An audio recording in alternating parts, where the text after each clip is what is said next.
লেবাননের দক্ষিণাঞ্চলে ইসরায়েল সীমান্তের কাছে পাহাড়ের নিচে নির্মিত একটি বিশাল ভূগর্ভস্থ ড্রোন কারখানার সন্ধান পাওয়ার দাবি করেছে ইসরায়েলি প্রতিরক্ষা বাহিনী আইডিএফ। সোমবার দ্য টাইমস অফ ইসরায়েল জানায়, সীমান্ত থেকে ৬ কিলোমিটার দূরে মাজতাল জোন গ্রামে সুড়ঙ্গ খুঁড়ে ২৯ মিটার গভীরে বিশেষ ইস্পাতের দরজায় সুরক্ষিত এই আস্তানার সন্ধান মেলে। আইডিএফের দাবি, গত এক দশকে ইরানের অর্থায়ন ও কারিগরি সহায়তায় চোরাই যন্ত্রাংশ দিয়ে এখানে ড্রোন তৈরি ও ইসরায়েলে হামলার পরিকল্পনা করা হতো। অভিযান চালিয়ে সেখান থেকে প্রায় ৫০টি ড্রোন, ৮ টন বিস্ফোরক ও ড্রোন উৎক্ষেপণ কেন্দ্র উদ্ধার করা হয়েছে।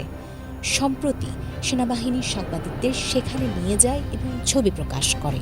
এক জ্যেষ্ঠ কর্মকর্তা জানান, এ অভিযানের মাধ্যমে ইসরায়েলের জন্য বড় হুমকি হিসেবে থাকা হিজবুল্লাহর ড্রোন সক্ষমতাকে নস্যাৎ করা হয়েছে।